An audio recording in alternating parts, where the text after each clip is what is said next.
is the story of my life. When I was a baby, one night in the middle of the night, I woke up crying.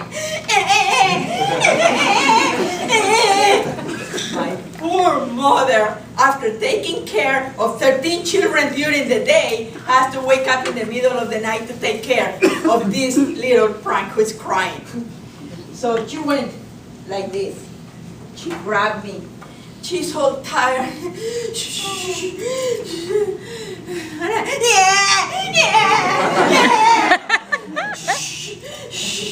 She's so tired, and she just grabbed me, and she thinks that she has me, and I go in the floor. She realized I was on the floor, and then she picked me up. Finally, she put me to sleep.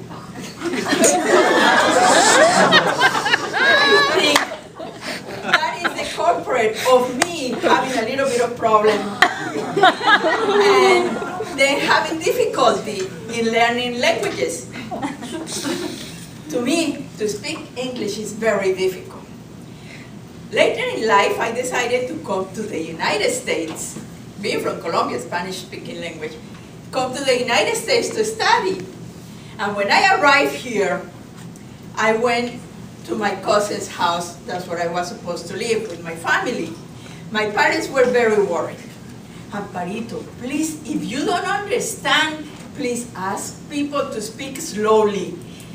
Pay attention, answer with caution, and be very attentive. Don't do the wrong things.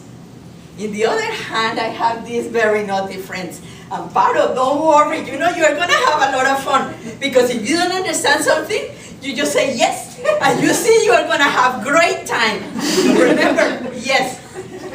Well, I arrived here, my cousins, and they were in the habit for everything. They go, you know, and it goes according to the mood, no? It goes like, well, you know. Yeah, you know. They ask me, yeah, you know. Well, they never went to Toastmasters class, and then I picked up that horrible habit. Few weeks later, I was so lucky that Peter Gallagher had his first movie as a main character, and Joan, his sister, was a friend of my aunt. She threw a party for him in New York, and she invited me over. I was so excited. Can you imagine? I was going to be among actresses and actors in New York, and I thought that was going to be for life. But I went there all excited, and it was this Irish guy, so cute, good looking. And he went to me and started a conversation. I was panicking, but I said, I'm gonna just fly with pass perfectly. So I think the conversation went like this. He goes, Amparo, no, he goes, what is your name? And I go, well, you know. Then he asked something that I believe it was like, what did it bring you to the United States? And I go, well, you know. And then he kept on talking to me, and he probably asked me like, how do you like Manhattan? How do you like New York? And I go, well, you know. And then he said something to me, and he walked away. And I was wondering what happened. But later on, I realized probably what he told me was like, if I knew what I was asking you. So it was so logical. Then life was miserable the first part of my staying in the United States. Next thing it was working. When I was working, I used to pass my days without lunch. Why? Because I was afraid to go to the delis or to the restaurants to ask for a dish or to ask for something to eat.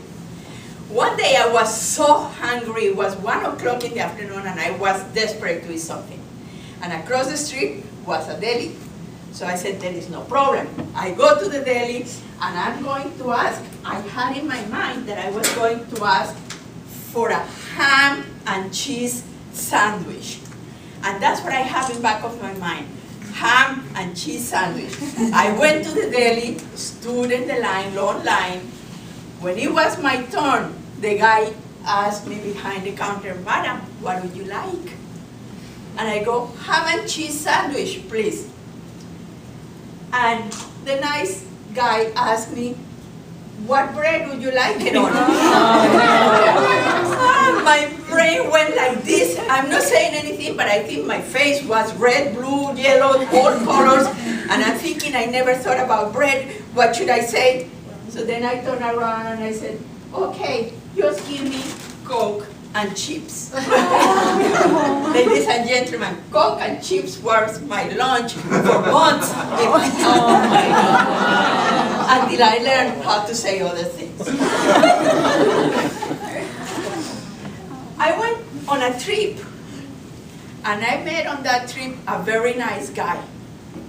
The guy was trying to talk to me, and he's telling me things. He's trying to talk, and I was having difficulty understanding. It was already like 2-3 months on, but still I was having problems understanding. So he decided to buy crayons and paper, and he's drawing pictures, and we are communicating to drawing pictures. That was the best way to do it. One time, at one moment, he's talking to me something, and I'm not understanding. I'm really not understanding, but I want to know what he's telling me. So I go towards him, and I'm looking through his eyes, and tell me again, say it again, simple words. He looked deep into my eyes, and he realized that I'm not getting it. So he grabbed me and he gave me a passionate kiss, and it felt so good. And I was so happy. And back in my mind I said, I don't remember saying yes. I don't know how many times I say yes. Because later on I married this man, and we were married for 25 years. So, ladies and gentlemen, learning English for me was not a nice and simple thing. But it wasn't easy, you know.